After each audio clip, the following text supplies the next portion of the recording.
Hi there, Charger folks. It's Mrs. Boyd here. Today we're talking about simplifying radical expressions.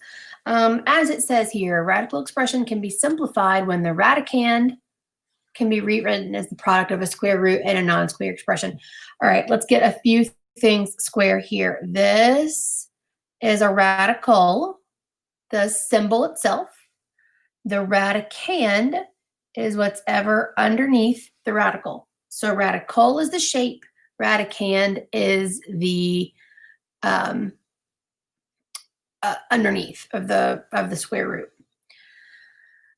So first rule we need to know is that if we have two radicals that are multiplied together, we can break them apart into two separate radicals.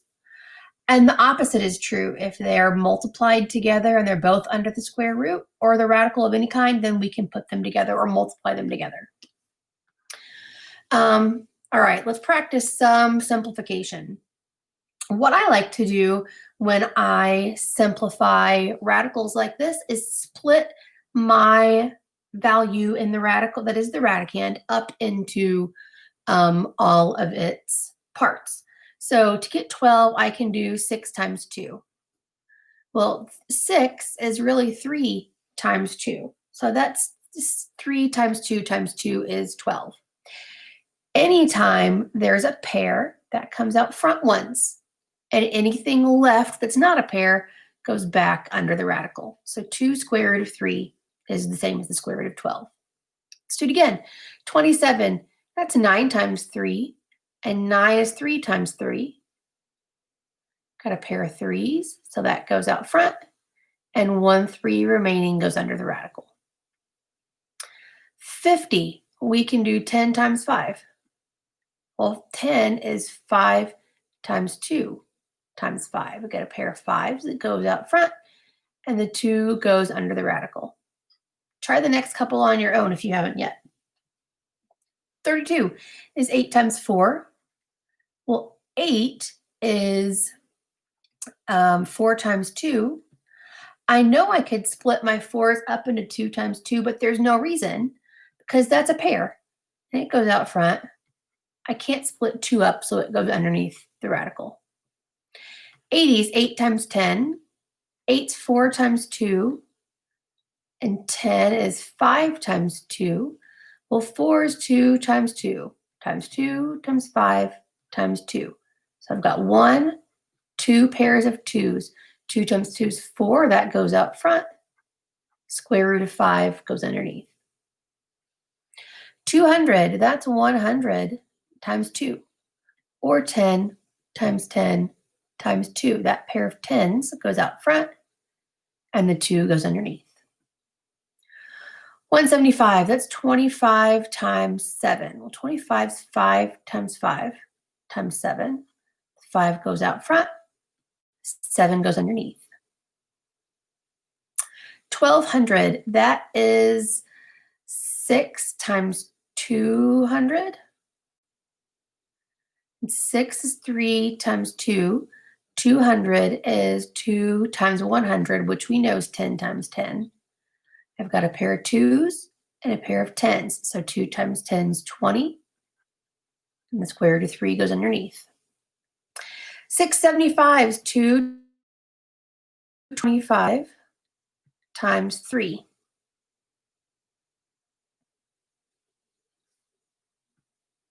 I don't know what's going on with this. 225 is 15 times 15 times 3. My pair of 15s go out front, and the 3 stays underneath.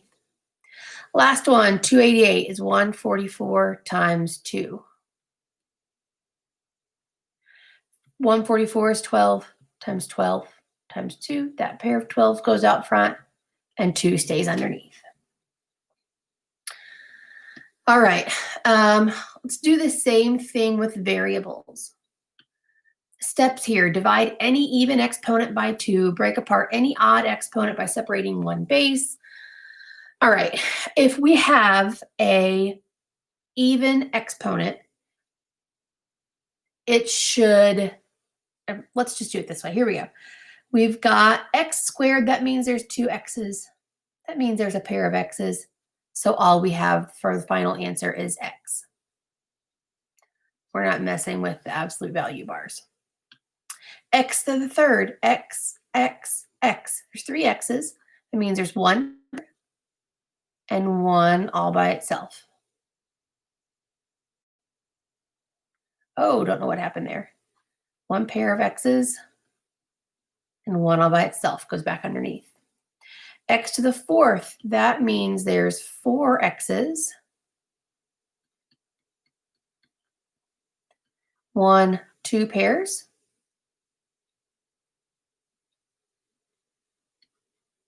So we're left with x squared.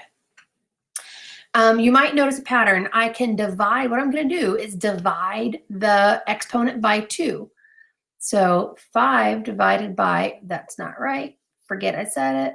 5 divided by 2. That's 2, remainder 1. So that means we have 2 comes out in front and 1 remains underneath. X to the 6th. 6 divided by 2 is 3. So the square root of x to the 6th is x cubed. We're just dividing the exponent by 2. 7 divided by 2, that's 3 with 1 remaining. So that's x cubed with 1 underneath. And x to the 8th is 4, x to the 4th. If we have more than one term under the radical, we do the same thing to each of those. The square root of x squared is x. Square root of y to the 8th is y to the 4th. We're just dividing the exponents by 2 still. Square root of x cubed, that's x on the outside and 1x on the inside. Square root of y to the 6th is y cubed. And the square root of z, that just stays under the radical.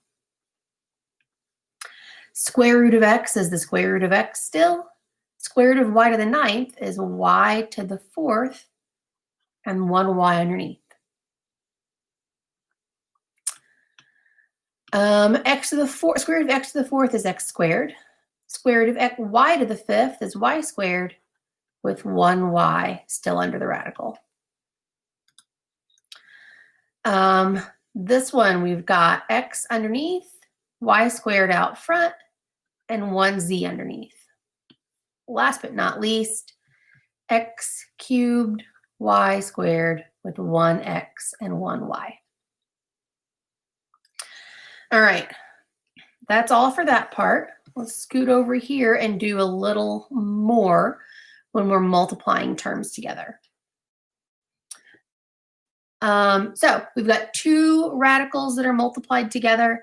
We can multiply the outsides and multiply the insides. 3 times 4 is 12.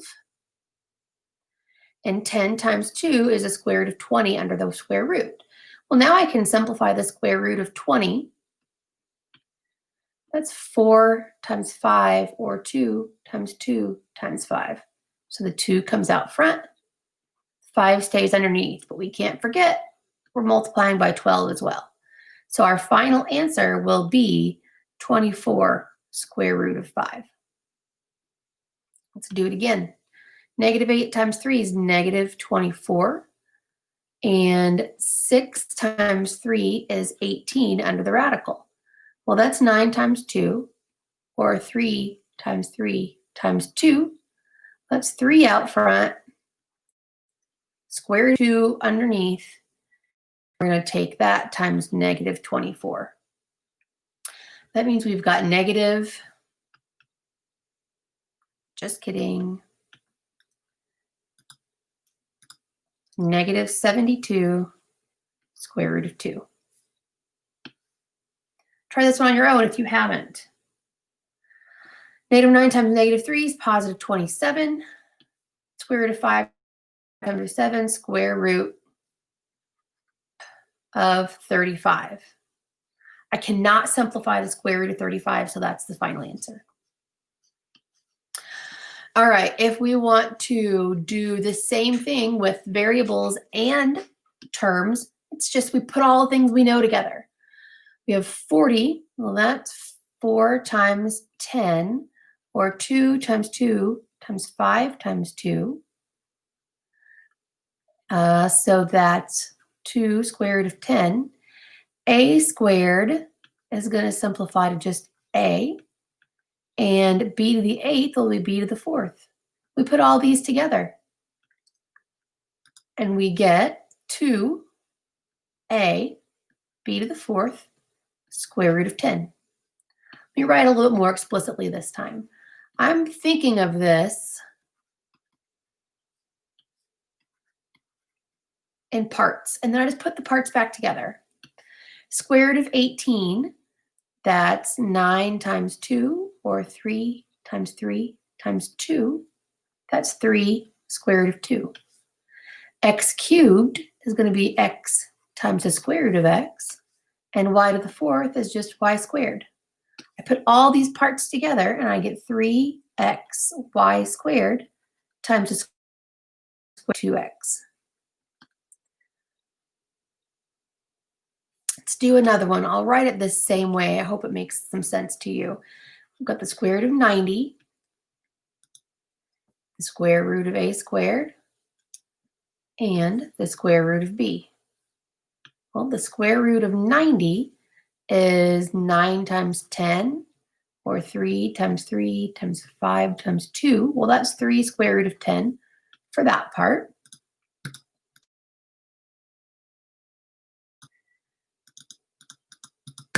Oh, work. There. Oh, no. Sorry, my computer's acting crazy today. Square root of a squared is just a, and the square root of b is just the square root of b. We can't change that. So our final solution is 3a times the square root of 10b. Try these next ones on your own if you haven't already. All right, let's split them up. Square root of 28, and the square of x to the 8th.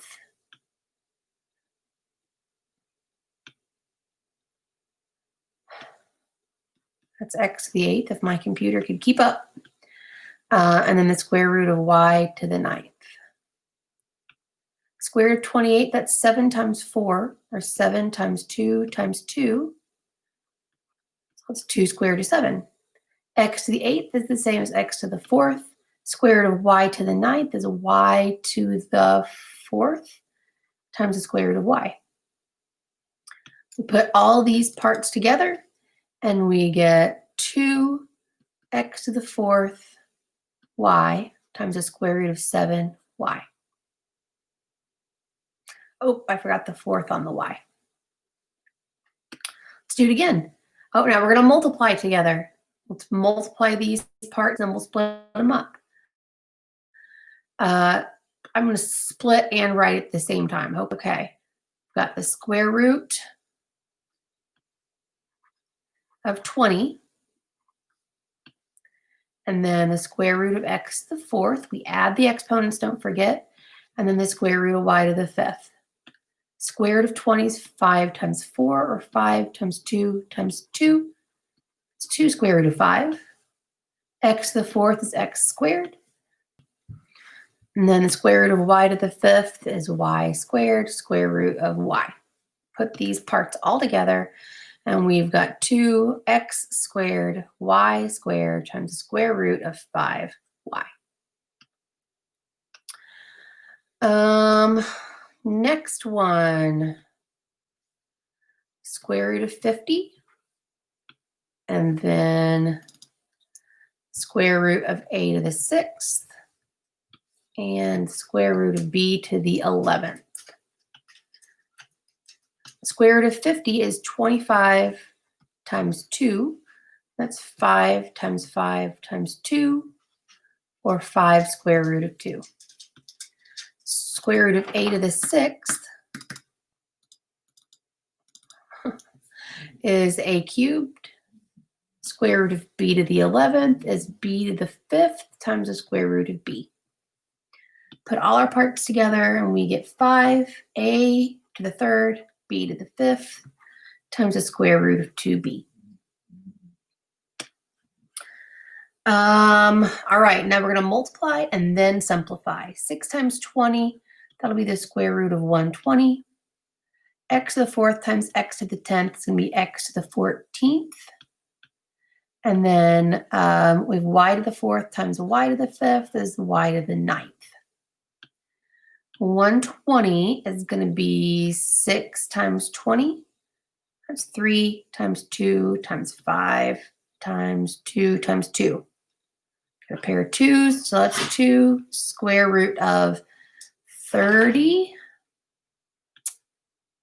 X to the 14th is going to be x to the 7th.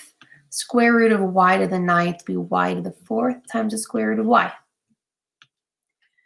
The final answer on these will be 2 x to the 7th, y to the 4th times the square root of 30y. Last but not least, 10 times 4, that'll be square root of 40. X to the 4th times x squared will be x to the 6th. There is no y in the first one, so y to the 12th just stays. And then no z in the second one, so it's just square root of z. Square root of 40, that's 8 times 5, or 4, 2 times 2 times 2 times 5. So that's 2 square root of 10. Square root of x to the 6th is just x cubed. Y to the 12th is y to the 6th. And the square root of z cannot be simplified because there's only one of them. So we put this all together and we have 2x squared y to the 6th times the square root of 10z. Oh, this should be a 3x to the 3rd, y to the 6th. This is some steps and it took me some time, but I feel like it's really straightforward. I hope if you have any questions, you feel free to reach out, and I hope to see you soon.